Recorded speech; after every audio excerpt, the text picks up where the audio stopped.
Actually क्या होता है, फैमिली जो आप देखिए, कोई भी मिडिल क्लास फैमिली होगी ना, तो परिवार में अगर कोई बच्चा जो कर रहा है, परिवार के बाकी लोग ना उसको कॉपी करते हैं जी। वो अपना नहीं देखते कि मेरे अंदर क्या कैलिबर है, मैं क्या कर सकता हूँ। जब हम पढ़ते थे स्कूल में या कॉलेज में, मेरी जो हॉबी थी, पर्सनल हॉबी, वो ये थी कि मुझे ड्राइंग करना बहुत अच्छा लगता था, चीजें बनाना बहुत अच्छा लगता था। जैसे मान लीजिए कारपेंटर घर पे काम कर रहा है तो उसके साथ मिलके काम कर लिया। छोटा शहर होता है ना, उसमें खाली एजुकेशन नहीं होती है। एजुकेशन के साथ जब आप जाते हो, हमारे यहाँ पे कास्ट का और पॉलिटिक्स का एक बहुत बड़ा ताना बाना है। बिल्कुल, बहुत बड़ा ताना बाना है। दोष हम लोगों का, ये जो हमारी जनरेशन है ना, हमने अपने बच्चों को वो चीज़ें नहीं सिखाई कि जो गलतियाँ हमने की, हमारी जनरेशन के आज भी 80% लोग वही गलती कर रहे हैं। अब अगर आपको जॉब लेनी है तो आपके पास या तो अप्रोच होनी चाहिए बहुत बड़ी, या आप पावर में होने चाहिए, या आपके घर में कोई बहुत बड़ा अफसर होना चाहिए। 20 डिपार्टमेंट है। अगर आप बिजनेस कर रहे हो ना, मतलब ये पता कब चलता है, जब आप बिजनेस में आते हो, आपको तब पता चलता है, नहीं तो आपको पता नहीं चलता है। अगर आपकी कोई ना कोई बैक है, बिजनेस भी तभी कर पाओगे आप। नमस्कार दोस्तों, सबसे पहले तो आप सभी को नए साल की बहुत बहुत शुभकामनाएं। नए साल पर नया आगाज करने जा रहे हैं। हम खिचड़ी पर आपके लिए लेकर आए हैं बिजनेस सक्सेस स्टोरीज। एक आम आदमी कैसे अपने बिजनेस की शुरुआत करता है, लेकिन वो अगर बिजनेस नहीं चलता तो क्या वो हिम्मत हार जाता है? नहीं दोस्तों, कई बिजनेस ना चलने के बाद आखिरी बिजनेस उसका कैसे चलता है, सक्सेस होता है, आज इसकी हम पूरी कहानी जानेंगे। तो आज हमारे साथ हमारे खास गेस्ट हैं विनोद शर्मा जी। इससे पहले भी आप विनोद शर्मा जी को हमारे चैनल खिचड़ी पर देख चुके हैं। ये मॉड्यूलर किचन का बिजनेस करते हैं और इससे पहले भी कई बिजनेस कर चुके हैं, लेकिन आज आपके लिए ये स्पेशल स्टोरी हम लेकर आए हैं क्योंकि हम चाहते हैं कि आप जिंदगी में कभी हार ना माने। एक मिडिल क्लास आदमी से सीखिए आज आप कैसे अपने बिजनेस को ऊंचाइयों तक ले जाना है। सर कैसे हैं आप? How are you? बहुत बढ़िया, थैंक यू अंकल। कैसे आप? बहुत बढ़िया सर, फर्स्ट क्लास। सर ये बताइए कि सबसे पहले जानना चाहेंगे हमारे जो व्यूअर्स हैं और जो हमसे जुड़े हैं अभी लोग, कि आपका बैकग्राउंड क्या रहा है, आप कहाँ से आते हैं, आपका इंट्रोडक्शन क्या है और आजकल आप क्या कर रहे हैं? देखिए, आजकल तो मॉड्यूलर किचन का काम कर रहा हूँ, वो तो आपको पता ही है। जी। शोरूम है हमारा द्वारका में। बैकग्राउंड की देखिए, जहाँ तक परिवार की बात करें हम, तो फैमिली तो फादर लोग तो माइग्रेट हुए पाकिस्तान से, करनाल में आए पहले। करनाल से फिर एक जींद शहर है छोटा सा हरियाणा में, वहाँ पे आए। बर्थ मेरा करनाल में हुआ। फादर साहब हमारे आर्मी में थे जी। लगभग 39 ईयर्स तक रहे वो आर्मी में जी। ब्रदर हैं बड़े, फादर साहब हमारे ऑनरी कैप्टन रिटायर हुए आर्मी से। अच्छा। बड़े ब्रदर ग्रुप कैप्टन रिटायर हुए एयरफोर्स से। Very good. उनके 2 बेटे हैं, एक विंग कमांडर है एयरफोर्स में और एक मेजर है आर्मी में। तो आर्मी बैकग्राउंड है पूरी फैमिली में, सब लोग सर्विस में है। चाचा जी हैं हमारे, 2 चाचा जी मेरे, दोनों हरियाणा पुलिस में थे। ओके। उनका आगे चाचा जी का बेटा, वो भी आगे हरियाणा पुलिस में है। अच्छा, हाँ, इंटरेस्टिंग। तो सब लोग सर्विस क्लास और आर्मी बैकग्राउंड का ज़्यादा रहा है जी। अच्छा, मैं विनोद शर्मा जी को बहुत सालों से जानता हूं और कुछ दिन पहले हम लोग डिस्कस कर रहे थे, तो मैंने जानना चाहा इनकी जो बिज़नेस स्टोरी है, और काफ़ी देर तक डिस्कस करने के बाद हमने ये फैसला लिया और सर ने खुद ये कहा कि क्यों ना एक सीरीज़ बनाई जाए। तो दोस्तों, ये सीरीज़ जो है, खुद विनोद सर ने कहा कि ये सीरीज़ बनाएंगे ताकि लोग जो है वो सीखें, कुछ ना कुछ प्रेरित हों लोग। सर ये बताइए कि आर्मी का बैकग्राउंड था, सर्विस का बैकग्राउंड था, लेकिन बिजनेस कैसे आया बीच में? देखिए, जो एजुकेशन रही, पहले हम एजुकेशन से स्टार्ट करते हैं। जी। ब्रदर मेरे ने एमकॉम की। जी।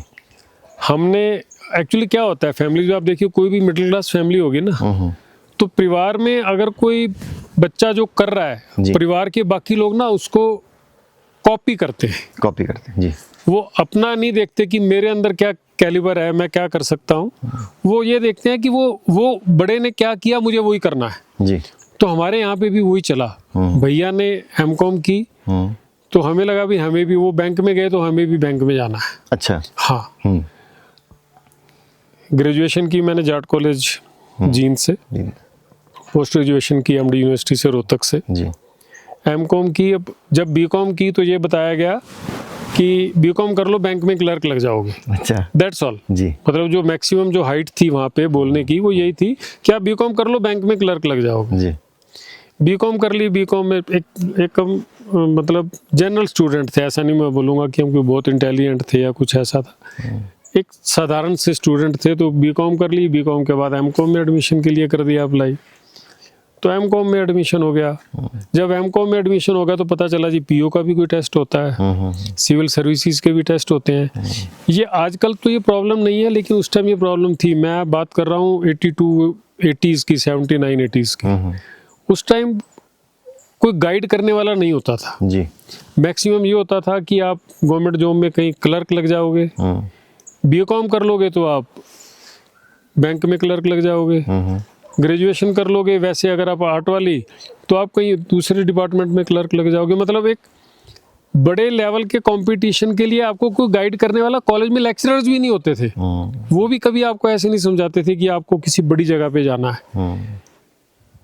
तो बस वहीं से स्टार्ट हुआ। भैया ने एमकॉम की, हमने भी एमकॉम कर ली जी। सब लोग आर्मी में थे। फादर आर्मी थे, भैया पहले बैंक में लगे, बाद में उनका सिलेक्शन हो गया। लेकिन आर्मी का शौक मेरा शुरू से रहा। अच्छा। एक्चुअली क्या है, देखिए मैं आपको बताऊं, जब हम पढ़ते थे स्कूल में या कॉलेज में, मेरी जो हॉबी थी, पर्सनल हॉबी, वो ये थी कि मुझे ड्राइंग करना बहुत अच्छा लगता था, चीजें बनाना बहुत अच्छा लगता था। तुम जैसे मान लीजिए कारपेंटर घर पे काम कर रहा है तो उसके साथ मिलके काम कर लिया। अच्छा। पेंटर काम कर रहा है तो उसके साथ मिलके काम कर लिया। तो आज मैं ये सोचता हूँ कि अगर उस टाइम परिवार वालों ने मेरी हॉबी देखी होती या किसी ने मेरे को देखा होता तो शायद मेरे को उसी वक्त बोल देता कि इसको इंटीरियर डेकोरेटर बनना चाहिए। हालांकि उस टाइम इंटीरियर डेकोरेटर का कोई ऐसा कॉन्सेप्ट नहीं था। यही बोल सकते थे कि कारपेंटर बनेगा ये, ज्यादा से ज्यादा यही बोल सकते थे। न्यूज़पेपर पढ़ने का बहुत शौक था, क्योंकि फादर साहब पढ़ते थे तो हम भी पढ़ते थे साथ में, न्यूज़पेपर पढ़ते थे तो थोड़ा बहुत पॉलिटिक्स का भी ज्ञान हो जाता है उसमें। आप न्यूज़पेपर डेली पढ़ोगे तो आपको दुनियादारी का पता चलता है भी कैसे क्या है। Exactly. तो ये कई चीज़ें थी जो हुई। अब कॉलेज में गए, पहले स्कूल में गए तो ड्राइंग करते रहे बहुत अच्छे तरीके से। कॉलेज में चले गए तो कॉलेज में बहुत चीज़ें होती है। देखिए आप, मतलब जो छोटा शहर होता है ना, उसमें खाली एजुकेशन नहीं होती है।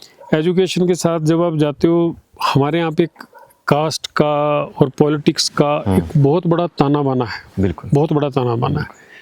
मैं ये इसलिए डिस्कस कर रहा हूँ साथ में जी, कि ये वो सब चीज़ें हैं जो बाद में ना बिजनेस में भी इफेक्ट करती हैं, जाके आपकी सोच में भी इफेक्ट करती हैं और हर चीज़ में इफेक्ट करती हैं। मैं एक छोटा सा एग्जांपल देता हूँ जी।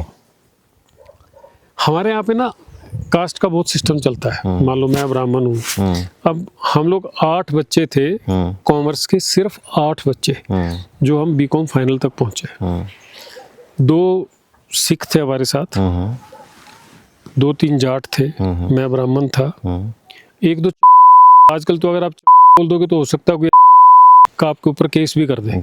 मैं एक छोटा सा एग्जांपल आपको देता हूँ। हम लोग मजाक में एक दूसरे को क्या बोलते थे, मेरे फादर पाकिस्तान से माइग्रेट हुए। आज भी हरियाणा में बहुत से लोग रिफ्यूजी वर्ड यूज करते हैं, आज भी करते हैं हमारे लिए। वो मेरे को बोलते थे रिफ्यूजी के हरियाणवी में। हम हंस के टाल देते थे। हम कोई जाट होता था उसको बोलते रहा मोलड़, कोई नहीं उस चीज को फील करता था।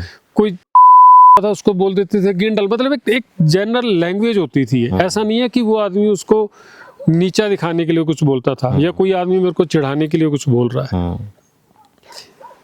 आजकल आप ये चीजें नहीं कर सकते, किसी भी हालत में नहीं कर सकते। उसके लिए दोष हम लोगों का, ये जो हमारी जनरेशन है ना, हमने अपने बच्चों को वो चीजें नहीं सिखाई कि जो गलतियां हमने की, हमारी जनरेशन के आज भी 80% लोग वही गलती कर रहे हैं, अपने बच्चों को वही कास्ट सिस्टम सिखा रहे हैं, वही चीजें। ये मैं बिजनेस के साथ क्यों जोड़ के चल रहा हूँ कि ये चीजें हर चीज में कैरी करती हैं।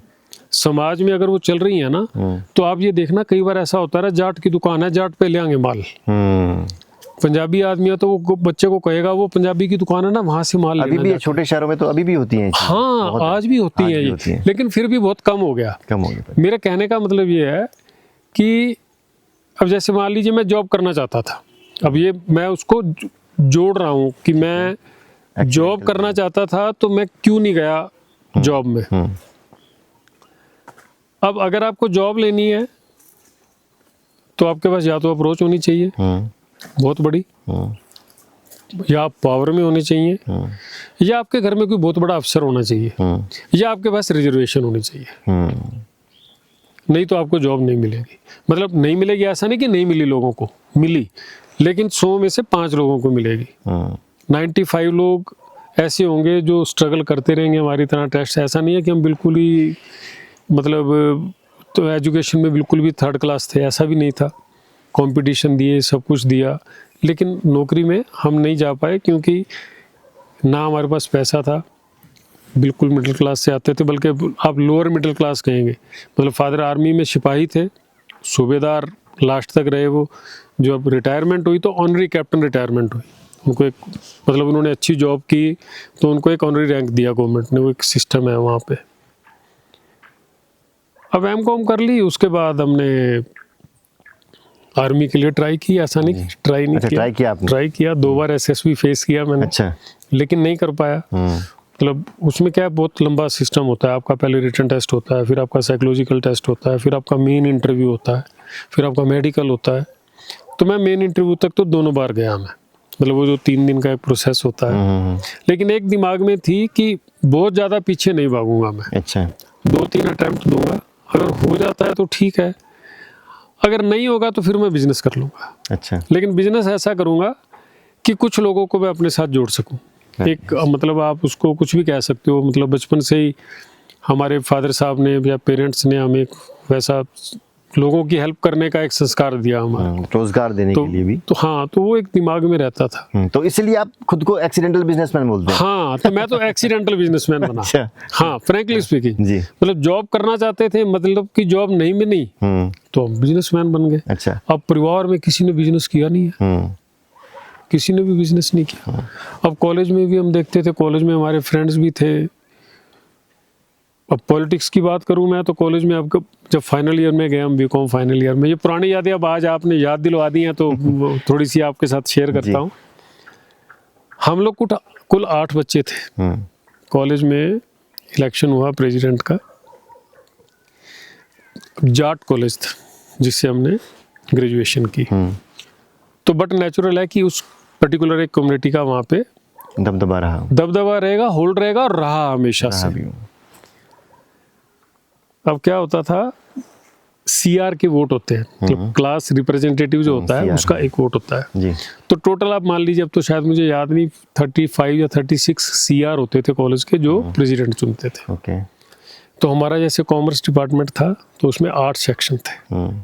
तो 8 सेक्शन तो 8 सीआर हो गए। 8 सीआर हो गए तो 8 वोट हो गए। 35 में से 8 वोट हो गए आपके। ओके। उसके बाद 4 वोट होते थे जो हर डिपार्टमेंट का जो हेड होता था वो एक अपनी तरफ से वोट शेयर देता था। ओके। तो वो सब मिला के हमारे पास 11 वोट बने। अच्छा। जसवंत सिंह पन्नू थे हमारे साथ, हमारे क्लास फेलो सरदार जी। थोड़े रहते तो मतलब सरदारों में तो जोश तो होता ही है ना। तो हमने उसको कहा जसवंत तो खड़ा हो जाए इलेक्शन के लिए। अच्छा। बोला यार मेरे को कौन वोट देगा? बोला 35 वोट हैं अपने पास तो 11 ही वोट हैं। हमने कहा यार कोशिश करेंगे, इसमें क्या दिक्कत है, कोशिश करते हैं। तो खड़ा हो जाए इलेक्शन में।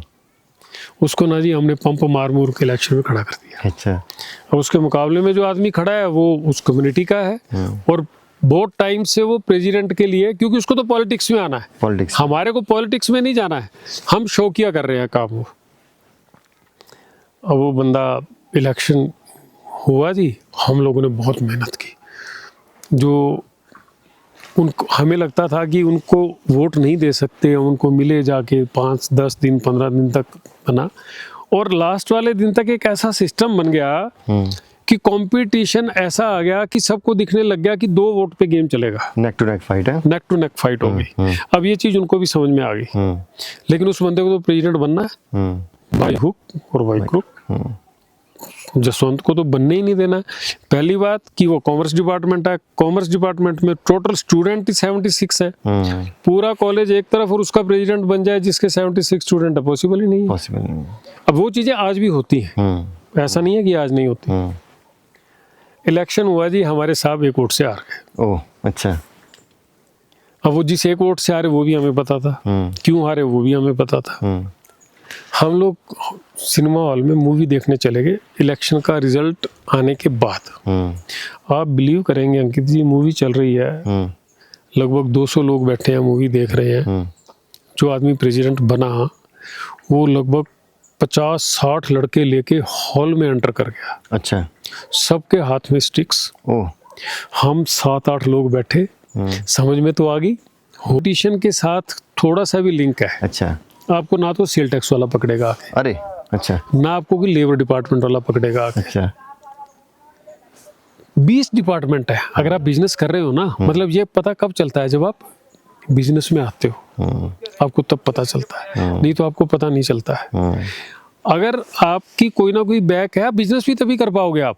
तो कुछ ऐसी स्टोरीज आप सुनाने वाले हैं आने वाले टाइम में? हाँ, अच्छा। वो ऐसी ऐसी बहुत स्टोरी है। अच्छा। बहुत स्टोरी है। मतलब आप ये देखिए ना जी। 90 से लेके और आज 2026 आने वाला हो गया जी। तो 2026 तक मेरे ख्याल मैंने 10-12 बिजनेस तो चेंज कर लिए। अच्छा। हाँ। और हर किसी बिजनेस में कोई ना कोई ऐसा सिस्टम रहा। अब हमारी ना तो बैक थी, ना हमारी कोई जान पहचान थी, ना हमारे पेरेंट्स हमारे साथ चलते थे बिजनेस के लिए, कहते थे भाई तूने किया तू देख अपने। तो वो सब चीजें थी जो हर चीज जुड़ी हुई है। मतलब बिजनेस के साथ इंडिया में पॉलिटिक्स, कास्ट, सिस्टम, हर चीज जुड़ी हुई है। अच्छा। लेकिन सर 12-13 बिजनेस आपने किए, हिम्मत नहीं हारी, हमेशा जीरो से शुरू करने की जो मोटिवेशन है, जो मतलब स्ट्रेंथ है, वो कहाँ से आ रही थी? ये देखो शुरू से ना दिमाग में एक बात थी कि करना वो है जो कोई नहीं कर सकता। अच्छा, कुछ अलग, कुछ हटके करना है। अच्छा। और हमेशा से वो एक मतलब जुनून रहा कि जो करना। अब जैसे मान लो हमने जसवंत को इलेक्शन में ही खड़ा किया, तो वो कोई ऐसे थोड़ी था कि करना था खड़ा, लेकिन ये था कि सारी दुनिया एक तरफ चल रही है तो हमें कुछ हटके करना है, तो हम हटके करेंगे कुछ ना कुछ। अब एमकॉम में आ गए हम, एमकॉम कर लिया हमने। देखिए मैं एक चीज और आपको बताता हूँ, हमारा एजुकेशन सिस्टम क्या है जी। मैंने एमकॉम कर ली, सिर्फ किताबें पढ़ी मैंने। अगर तो मेरी नौकरी लग जाती तो मैं उस सब्जेक्ट के साथ जुड़ा हुआ। अगर मेरी नौकरी नहीं लगी तो मैं आज मेरे से अगर आप पूछोगे कॉमर्स का कुछ, तो मैं आपको कुछ नहीं बता सकता, क्योंकि मैं उस चीज के साथ जुड़ा नहीं। अब ये यहाँ पे सरकार की क्या कमी है, मैं आपको एक छोटा सा एग्जांपल अभी दिल्ली का बताता हूँ। जिस बैंक में मेरा अकाउंट है जी, वहाँ पे एक हमारे शहर का एक लड़का आ गया, जितेंद्र सैनी शायद नाम है उसका। जींद का? हाँ, जींद का। मुझे पता बाद में लगा, वो जब उसने बातचीत की तो मैंने एक दिन, मैनेजर बोली शर्मा जी काम करता नहीं है कुछ भी, परेशान करता रहता है, ये है वो है। तो मैंने भी कहा देखो क्या दिक्कत है, तो मैडम हर वक्त तेरे से परेशान रहती है। कहता शर्मा जी यार मैं फार्मासिस्ट हूँ, अभी पीओ बन के आया हूँ, तो फार्मासिस्ट को अब बैंक का काम समझने में तो टाइम लगेगा ना। आप देखिए सिस्टम क्या है, सिस्टम फार्मासिस्ट आदमी बैंक में पीओ बन के आ गया, क्या मतलब बनता है जी? अब वो क्यों बन के आ गया? वो फार्मासिस्ट बन गया, उसकी डिग्री 10,000 रुपये महीने में कोई अनपढ़ आदमी लेगा और वो केमिस्ट की दुकान खोल लेगा, क्योंकि उसके पास तो बेचारे के पास पैसे हैं नहीं। उसको तो फादर ने बड़ी मुश्किल से किसी तरह से कोर्स करवा दिया उसको। अब आप देखो इसमें क्या चीज जुड़ गई, इसमें सारी चीज जुड़ गई, सिस्टम पूरा सिस्टम जुड़ गया, सिस्टम जुड़ गया। अब ये कौन ठीक करेगा सिस्टम? या पॉलिटिशियन ठीक करेंगे या ब्यूरोक्रेसी ठीक करेगी, लेकिन वो नहीं करेंगे ठीक, क्योंकि सिस्टम उन्होंने ऐसा बनाया हुआ है। तो ऐसे एक्सीडेंटल बिजनेसमैन तो बहुत बनेंगे। अच्छा। हाँ, आप समझिए ना, कोई आदमी बेचारा बीकॉम करके, एमकॉम करके, एमए करके, कुछ भी करके, अब वो करके और उसको अगर 2 साल तक 3 साल तक जॉब नहीं मिलती है तो क्या करेगा? वो बिजनेस करेगा। सर आपने कहा कि पाकिस्तान से आप लोग माइग्रेट हुए थे, लेकिन उसके बाद पिताजी ने जॉब करी आर्मी में और ब्रदर भी आर्मी में रहे, तो उनका क्या स्ट्रगल रहा और उनके स्ट्रगल का आप पर क्या इम्पैक्ट पड़ा? देखिए मैं एक चीज बताता हूँ आपको, अगर मैं फादर साहब की स्ट्रगल देखूं तो हम लोगों ने तो कुछ की नहीं है। मतलब उन लोगों ने जो देखा है और उन लोगों ने आने के बाद जो किया है, मतलब अगर हम सुने वो तो मतलब रोंगटे खड़े हो जाते हैं। अच्छा। अब जैसे मैं फादर साहब को बताऊं, पार्टीशन की बात हम कर रहे हैं, तो वो उस टाइम 13 साल के थे जब आए वो अच्छा। वहाँ से। अब वो बताते हैं लायलपुर से थे, लायलपुर डिस्ट्रिक्ट था उनका। आज तो मतलब उस टाइम बहुत बड़ी यूनिवर्सिटी होती थी लायलपुर में, मतलब जो एजुकेशन का हब माना जाता था लायलपुर। और फादर साहब जब हमारे आए तो शायद 8th या 7th में, 6th या 7th में थे शायद उस टाइम। अब वो बताते हैं कि जब पार्टीशन हुआ, तो शोर मचा गांव में, तो दादाजी सबको लेके दौड़े रेलवे स्टेशन की तरफ। ट्रेन थी। अच्छा।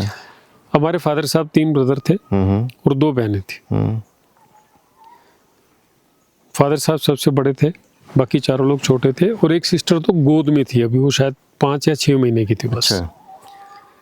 तो दादाजी ने उनको गोद में लिया और जैसे ही घर से निकलने लगे तो किसी आदमी ने आके हमारी दादी को बोला कि तेरे भाई को मार दिया। ओह अच्छा। अब उसने जैसे ही सुना कि मेरे भाई को मार दिया तो उन अटैक हुआ, उनकी डेथ हो गई। अच्छा। अब उनका सब क्रियाक्रम करके फिर भी दौड़े वहां से, ऐसे कैसे छोड़ के आ गए वहां, मतलब करके, और ट्रेन में आ गए। अब ट्रेन में तो रश इतना, मैं आपको छोटी सी कहानी सुना रहा हूँ ये कि ये चीजें मतलब उन्होंने क्या स्ट्रगल की, इसीलिए ये सब चीज चली आ रही है ऐसे की ऐसी अभी तक जी। अब कहते वो ट्रेन में जब पहुंचे हम, तो जैसे रश था बहुत ज्यादा, तो सामान रखा, सब कुछ रखा, रखने के बाद सब चढ़ गए ऊपर ट्रेन में। तो दादाजी ने पूछा भी गुड़िया कहाँ है, जो सबसे छोटे वाली थी, मुझे तो नाम पता नहीं है।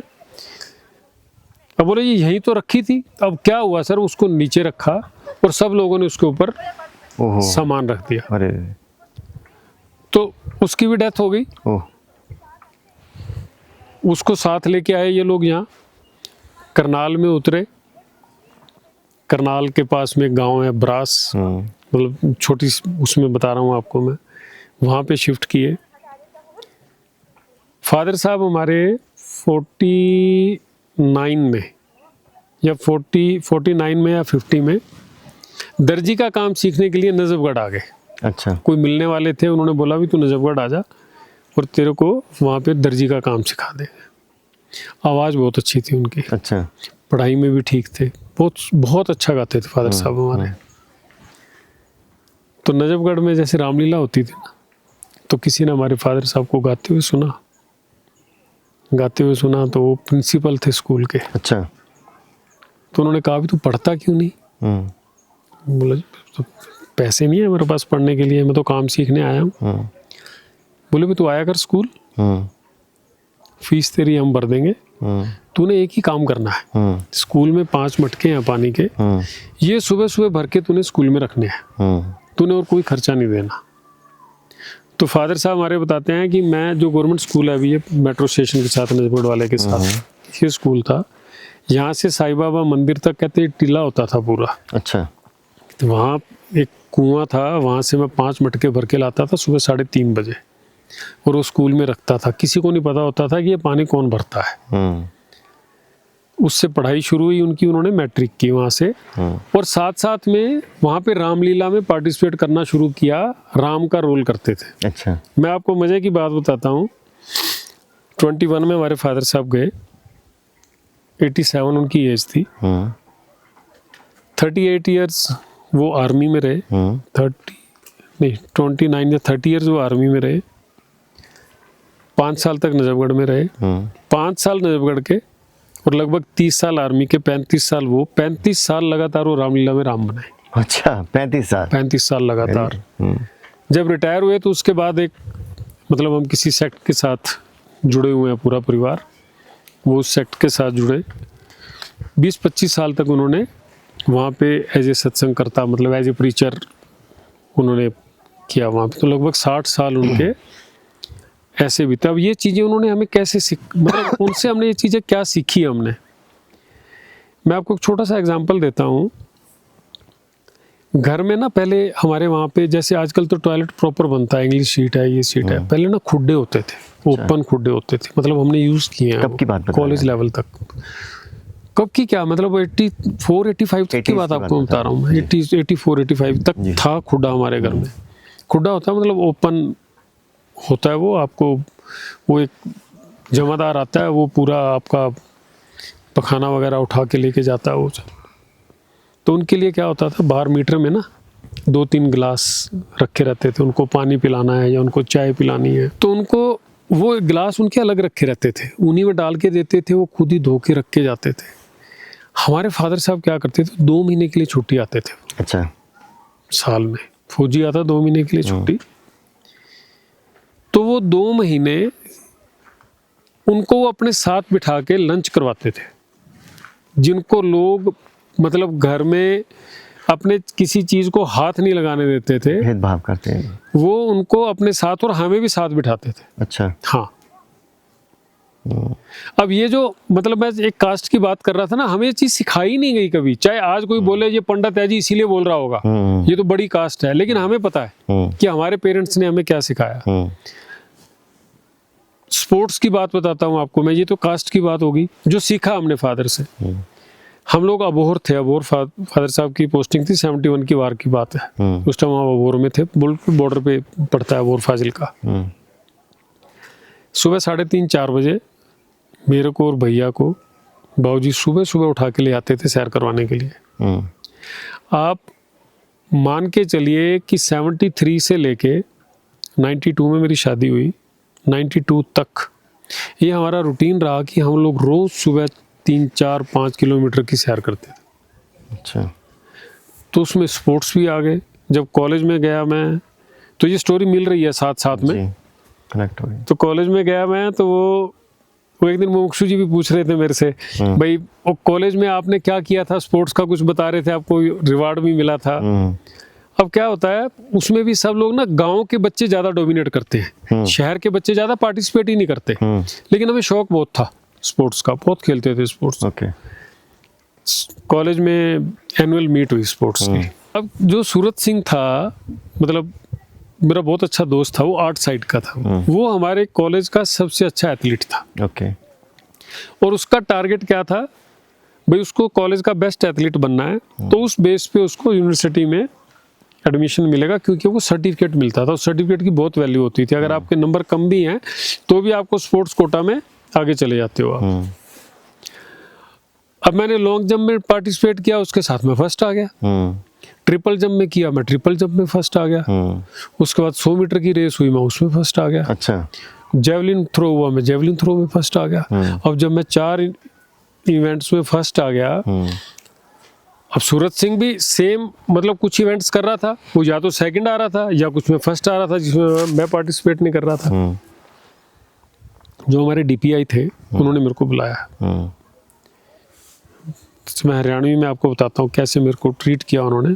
बोल रहा कौन है तू, किसका है, कौन सी क्लास में पढ़ा है, पहले तो कदे देखा ना।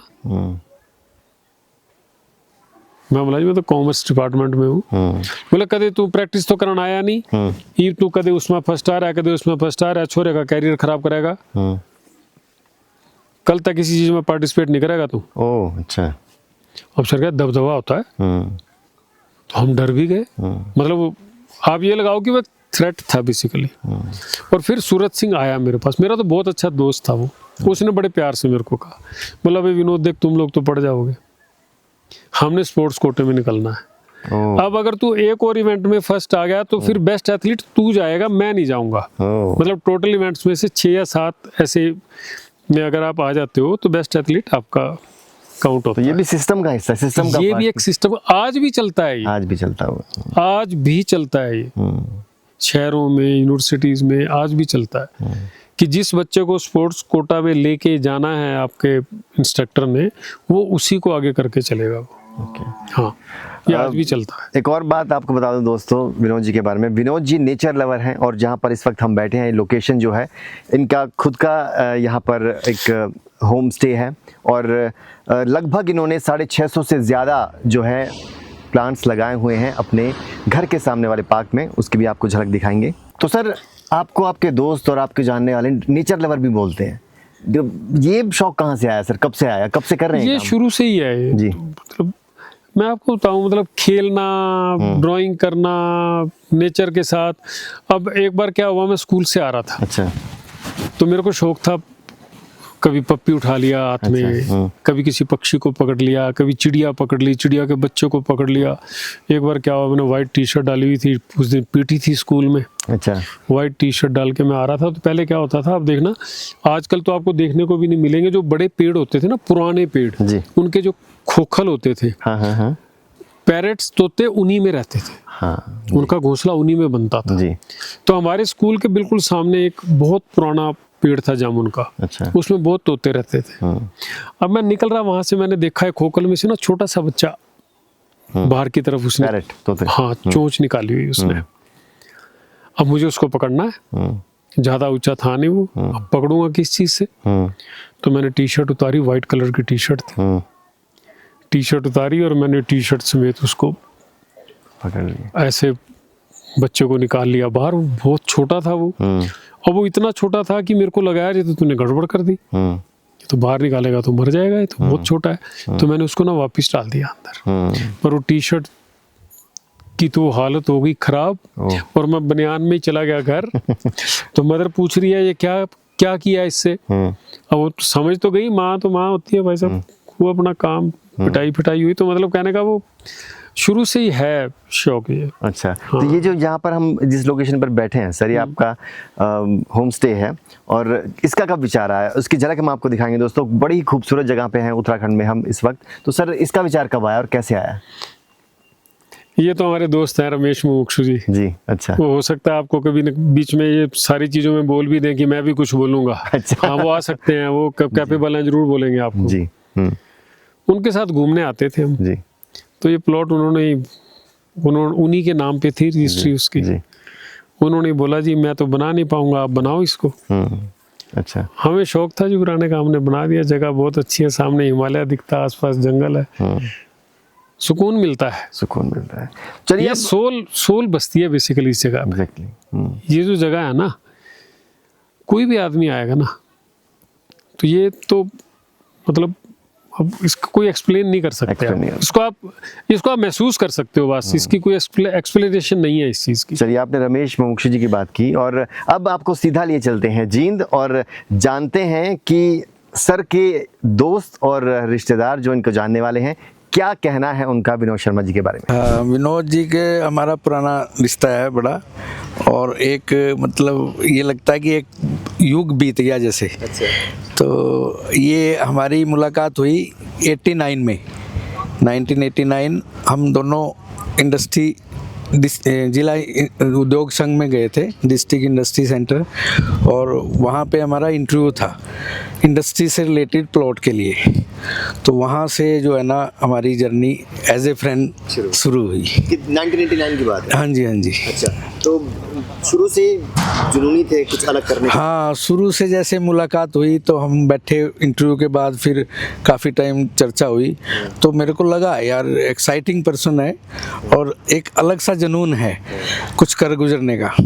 तो उस टाइम मैंने भी एमए इंग्लिश किया था, तो उस टाइम मेरे को भी ये था कि मैं कुछ करना है, तो उस वजह से जो है ना दोनों की इंटीमेसी बढ़ी। अच्छा। तो इन्होंने अपना प्रोजेक्ट मेरे से शेयर किया, मैंने अपने प्रोजेक्ट शेयर किया, फिर एक दूसरे की मदद स्टार्ट हो गई हमारी। अच्छा। जस्ट लाइक फैमिली मेंबर बन गए। अच्छा। हाँ, मगर इन्होंने जो है ना बहुत मतलब जो है ना स्ट्रगल किया, हर चीज़ नई इनोवेट करने की कोशिश करी और दुनिया से अलग चलने की कोशिश करी। लेकिन सर कई बिजनेस फेल हो गए, बिजनेस चले नहीं, उसके बाद भी हिम्मत नहीं आई। हाँ बस ये, हाँ मतलब ये हार्ड लक रहा कि जो है ना बिजनेस कहीं स्टार्ट किए और मतलब किसी बिजनेस ने ढंग से हाथ नहीं पकड़ा, मगर हिम्मत नहीं हारी। कुछ करने गुजरने की जो लालसा थी ना वो हारी नहीं इनकी, वो जो है कुछ नया करने की लगे रहे ये जुगाड़ में। फिर इनको लगा कि ये जो है ना सिटी हमारा थोड़ा एक्सपोजर कम है इसमें, तो ये मेरे से डिस्कस करने लगे कि मैं जो है ना शिफ्ट करना चाहता हूँ। तो मेरी जो है ना ख्वाहिशें यहाँ मेरे को लगता है पूरी होने वाली नहीं है, तो फिर इन्होंने दिल्ली शिफ्ट किया। अच्छा। अब भगवान की दया से इनका जो है ना दिल्ली में बढ़िया सेटअप है। और जो है जो इनका जुनून था वो उसने बुलंदी को छुआ। स्वभाव कैसा रहा है सर इनका? स्वभाव जिससे एक बात कर ली ना उसको अपना बना लेते थे।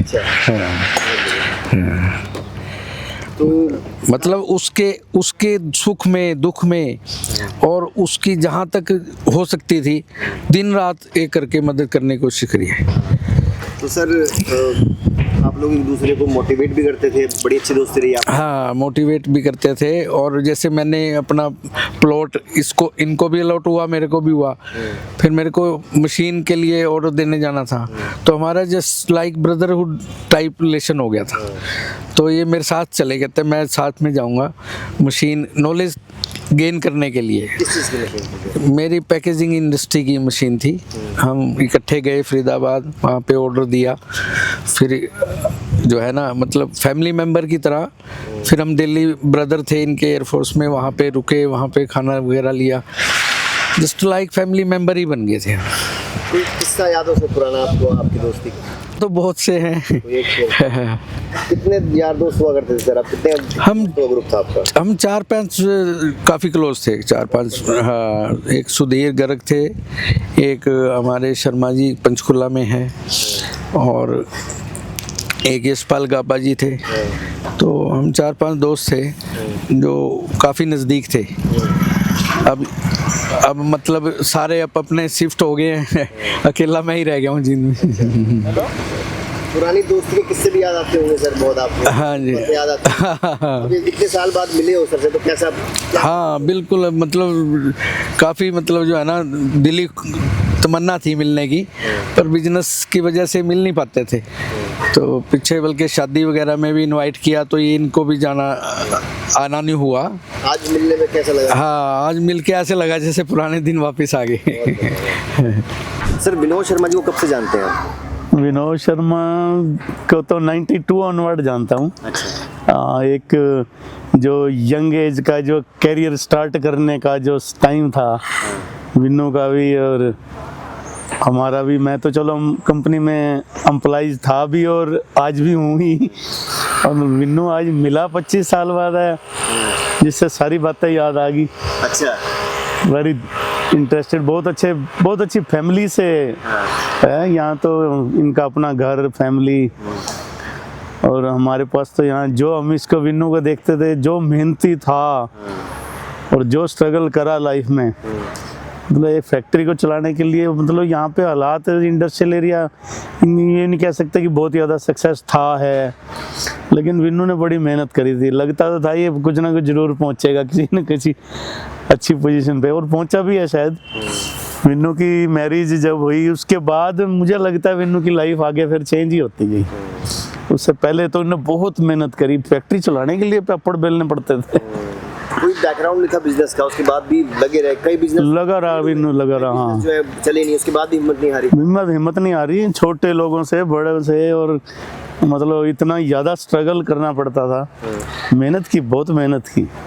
कोई ऐसा किस्सा आपको याद हो आपकी दोस्ती का या आपके संघर्ष का, बिजनेस जब स्टार्ट किया? पता नहीं, मुझे लगता नहीं कि शेयर करना चाहिए। कुछ नेगेटिव भी होते हैं, कुछ पॉजिटिव भी। मुझे पॉजिटिव कीजिए कोई। पॉजिटिव तो ये है कि विन्नू मतलब एक अपने आप में बड़ा खुदगर्ज, जिसको कहते हैं, एक बड़ा कैपेबल और हौसला बुलंद था, और अब भी लग रहा है उसका। मैंने आज उसको कहा, मैं कहा विन्नू तेरे में चेंज नहीं है, अगर तूने ये सफ़ेदी काली कर ली होती, मेहंदी की रस्म जो आम हर कोई करता है, हम भी करते हैं, तो शायद तू वहीं का वही दिखता। हल्की सी अगर पहचान में डिफरेंस दिया तो सफ़ेद बालों का, अदरवाइज वही हंसी, वही रौनक, वही हौसला। मतलब Vinnu nice man, nice person. Sir business का मैंने बोला कोई बैकग्राउंड नहीं था, सर्विस का बैकग्राउंड था आपका भी, आप बता रहे हैं। हाँ। कितने यार दोस्त आप साथ रहते थे, कितने लोग थे साथ में? बस इंडस्ट्री में जैसे ये ईशुजू कॉर्पोरेशन वाला, इसका पुराना साथी प्रदीप शर्मा हमारा, उस टाइम इकट्ठे थे। एक यहाँ पे साबुन वाला होता था प्रवीण, अब वो तो चला गया।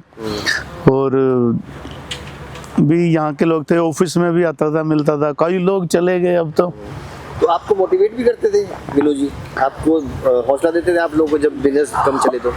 बिजनेस हम एक दूसरे की सहयोग होता था। मैं तो चलो एज एम्प्लॉई था, लेकिन हम तो कहते थे विनोद यार इतना मतलब रिस्क ले रहे हो, फैक्ट्री ये वो लगे ही रहता था। मतलब ऐसा नहीं कि करेंगे कुछ मुसीबतें, तो उस टाइम प्रॉब्लम बहुत आती थी। सर आर्ट्स में आपका इंटरेस्ट था, इंटीरियर डिजाइन में आपका इंटरेस्ट था, तो आपने वही किया जिसका आपको दिल था। लेकिन आज भी कुछ ऐसे लोग हैं, माँ बाप हैं, कुछ लोग होते हैं जो चीज़ें थोप देते हैं बच्चों पर, है ना? तो आपका क्या कहना है इसके बारे में? बहुत थोपते हैं जी, थोड़ा नहीं बहुत थोपते हैं जी। हमें मतलब पेरेंट्स को ये समझना पड़ेगा। अब टाइम जो है ना वो बहुत बहुत आगे निकल गया। हमारे टाइम पे तो चलो कोई गाइड करने वाला नहीं था। आज तो आपको हर चीज मिलती है देखने के लिए, मतलब गांव में भी मिलती है, शहर में भी मिलती है। सोशल मीडिया इतना स्ट्रांग हो गया बहुत ज्यादा। उसका बहुत बड़ा एग्जांपल हो, आप हमारे सामने बैठे हो जी। हमारे यहाँ पे सर्विस का एक और मैं आपको बताता हूँ। सर्विस का ना हमारे यहाँ पे मतलब जॉब मतलब गवर्नमेंट जॉब। हाँ एग्जैक्टली। प्राइवेट जॉब को हम लोग जॉब नहीं मानते। जॉब का मतलब है गवर्नमेंट जॉब। लेकिन मेरा जो एक्सपीरियंस है, जो मजा आपको बिजनेस करने में आएगा वो आपको जॉब करने में नहीं आ सकता। उसका सबसे बड़ा एग्जांपल जसवंत सिंह पन्नू, जिसने प्रेसिडेंट का इलेक्शन लड़ा। वो बंदा बीकॉम करने के बाद थोड़े दिन तो यहाँ जॉब करता रहा, जलंधर में शायद किसी कंपनी में अकाउंटेंट रहा वो। फिर वो चला गया यूएसए किसी का, सरदार चले ही जाते हैं। आज वो कैलिफोर्निया का लीडिंग प्रॉपर्टी डीलर है, जेपीआर ग्रुप है उसका। मुझे लगता है कम से कम 50 लोग उसके नीचे काम करते हैं। और जसवंत सिंह पन्नू बिल्कुल वैसा का वैसे ही है भाई साहब। रत्ती भर भी चेंज नहीं हुआ वो, थोड़ा सा भी चेंज नहीं हुआ। अच्छा। हाँ, मैं इसलिए बता रहा हूँ कि आप अपनी मर्जी के मालिक होते हो। ओके। आप अपनी मर्जी के मालिक हो। आज मैं अपनी मर्जी का मालिक हूँ, तो मैं यहाँ उत्तराखंड में अपना एक छोटा सा सिस्टम बना के बैठा हूँ यहाँ पे। अगर मैं जॉब कर रहा होता तो मैं कैसे बनाता है और कैसे आता है यहाँ पे मैं। जो कुछ लोग कर लेते होंगे, ऐसा नहीं है कि हर कोई नहीं कर सकता, कर लेते होंगे जो लोग अच्छे लेवल पे पहुंच जाते हैं। हम लोग बात करें मिडिल क्लास फैमिलीज की। मिडिल क्लास फैमिली का बंदा ये काम जॉब करते हुए नहीं कर सकता। और अगर बिजनेस कर रहा है वो, अगर वो मिडिल क्लास का भी बिजनेस कर रहा है वो, तो भी अपने सारे शौक पूरे कर सकता है, क्योंकि बंदिश नहीं है उसको। बंदिश नहीं है। लेकिन बहुत से लोग सर ऐसे हैं जो हिम्मत हार जाते हैं, पेशेंस हार जाते हैं। तो लगभग एक नए बिजनेस को स्टार्ट करने में लगभग कितने साल लगते हैं और कैसे मतलब आगे बढ़ा जाता है? देखिए वो मैं आपको बताऊं, वैसे तो आजकल सोशल मीडिया पे बहुत इन्फ्लुएंसर भी हैं, ये भी हम लोग उस वे में हम बात नहीं कर रहे हैं। मैं एक जनरल बात आपको बताता हूँ, अपने साथ जोड़ के आपको मैं बताता हूँ जी।